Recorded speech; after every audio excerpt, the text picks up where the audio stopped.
Lee's death had a massive impact on the community. It was all over the press, everyone was talking about it. I think it really had an impact on everyone. For me personally, Lee was buried right next to my sister, so every time I visit my sister's grave I always look across to Lee's, and so it had that personal impact as well.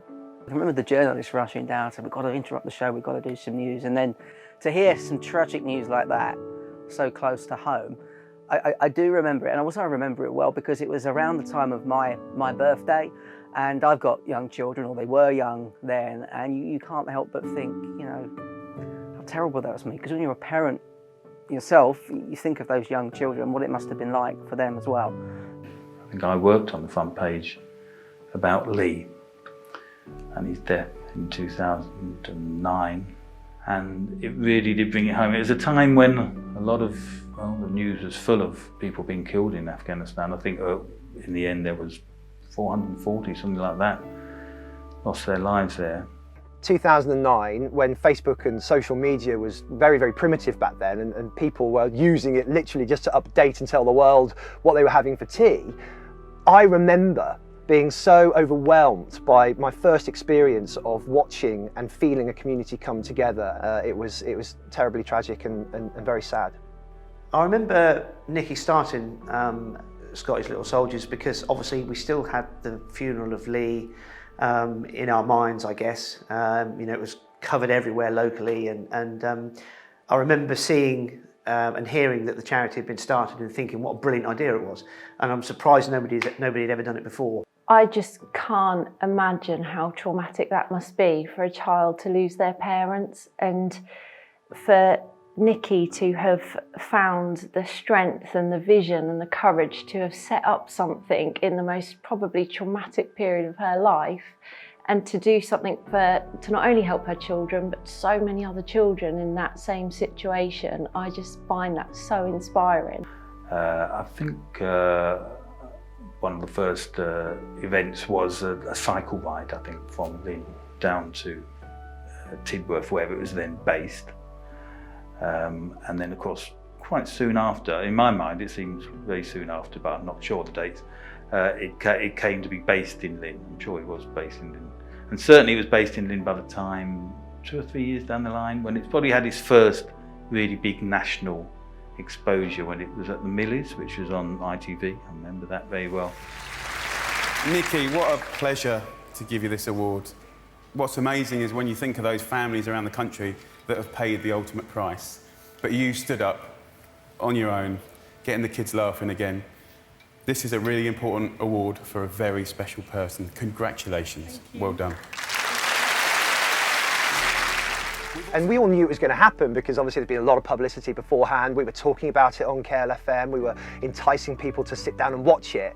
But it was a completely different kettle of fish when you actually saw it. You know, Nicky being in a room full of all these celebrities that we all love and respect, and you know, in the cutaway to David Cameron, the Prime Minister at the time, who was in the audience weeping, it just goes to show that despite at the time the charity being still relatively Kings Lynn focused, that it really does resonate with people.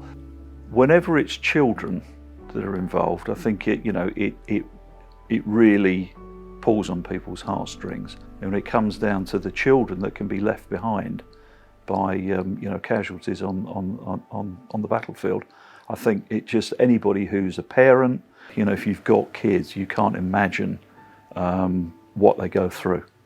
I think the work Scotty's does in that area is absolutely amazing, really. For those children to know that there are other children that are in the same boat as them is brilliant. For them to be able to meet those children is brilliant, at the accommodation that Scotty's has for them, for all the fun events they have. I also think it's brilliant because I know that Scotty's are there on the other end of the phone as well. You know, if they ever need someone to talk to, or some support, or just an ear, you know, that must also be an amazing resource for those people. I've seen Nicky talking on the film about, you know, taking her children away, and it was the following year, and realising that maybe the first time maybe seeing them smile and realising exactly what needed doing. But you can realise that, but then to actually then be able to be strong enough and brave enough to actually do that, you know, is just amazing, really. And she's done an absolutely brilliant job, really. And I think everyone in Lynn is very proud of her. I mean, I think first of all, yeah, you can't imagine yourself in that situation. But I think for, you know, Nikki's response to set up a charity, not just, you know, it's to help all the children that were going through what her kids were going through. It takes special people. There are hundreds, thousands of charities out there, and every charity is worthwhile, otherwise there'd be no point in it. And I'm sure that whatever you support as an individual, you know, you have a very close connection to it. But there is nothing more heroic than fighting for your country and tragically losing your life in the process. And one cannot even begin to imagine the darkness and the pain that Nikki and her family went through. And just thinking about it makes me feel quite sad. Wow. The Charity of the Year process at BestPac is that we invite applications from charities for the Charity of the Year.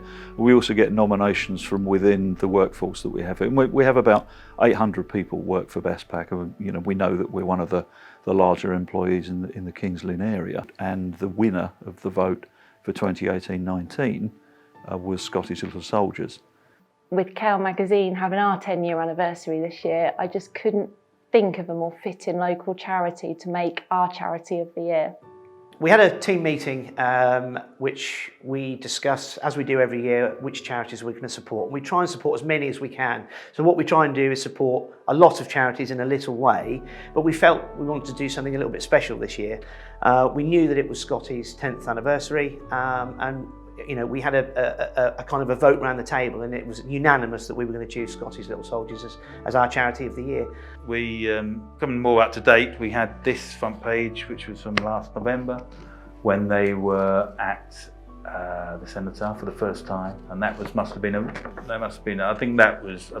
Nikki must have been very proud to do that, and they had children from all over the country and in their Scotty's colours. Yeah, I think when you watch the Remembrance Day parade, I mean, it's very poignant, you know, when you see that the charity achieved what it's been able to.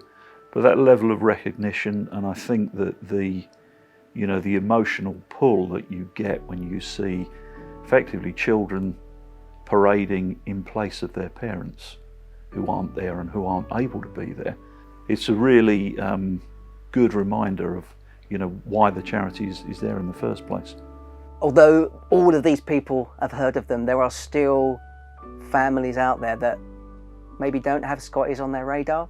So I want everyone to know about Scotty's, because it's a great job that they're doing, and everyone deserves to be able to have a little piece of the pie, as it were. So just for Scotty's to continue to grow, and you know, if it keeps on going at the rate it is, I'm sure that will happen before too long. I would like to see Scotty's get bigger and bigger. I hope that it stays and remains in West Norfolk, because I think it's kind of, a lot of people with the type of charity that it is think it's ours, which is quite a nice thing.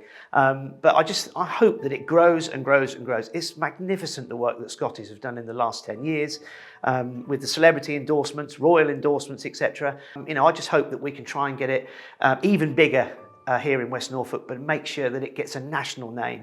I'd love to see Scotty's Little Soldiers just continuing to grow for the future. I think what they've done is amazing, and I think all they need to do is carry on the same way they are. It's just getting bigger and bigger. It's more and more well known. They couldn't be doing a more amazing job, and I think just more of the same for them.